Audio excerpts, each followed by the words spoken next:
আপনার ভেতরে যেন ইবাদতের অহংকার না আসে, জ্ঞানের অহংকার না আসে, আপনার পোলাইটনেসের অহংকার না আসে, অথবা হোয়াটএভার আপনার যে কোনো ভালো কাজের কোনো অহংকার যেন কোনোদিন না আসে। কথায় আছে না, পাপকে ঘৃণা করো পাপীকে নয়।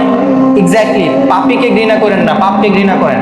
দুনিয়ার সবচেয়ে বড় পাপীটাও মরার আগের দিন মুসলিম হয়ে মরতে পারে, আমি আপনি নাফরমান হয়ে মরতে পারে, আল্লাহ না করুক, ঠিক না? কারণ হেদায়েত তো আল্লাহর হাতে। সো কে হেদায়েতের পথে আছে না আছে সেটা আমরা কখনো ডিসাইড করতে পারবো না, করবো না কখনো।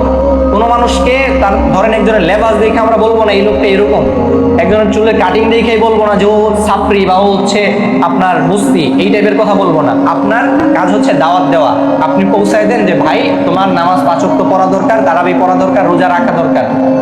যদি না পড়ো তাহলে আল্লাহ তাআলা বলছে তোমার এই শাস্তিগুলো পাইতে হবে, তোমাকে হচ্ছে আখিরাতে এই জিনিসগুলোর জন্য সম্মুখীন হইতে হবে। এটা বলে দেন আপনার দায়িত্ব শেষ। ঠিক আছে, ডাকো তোমার প্রভুর দিকে, ডাকা পর্যন্ত আপনার দায়িত্ব।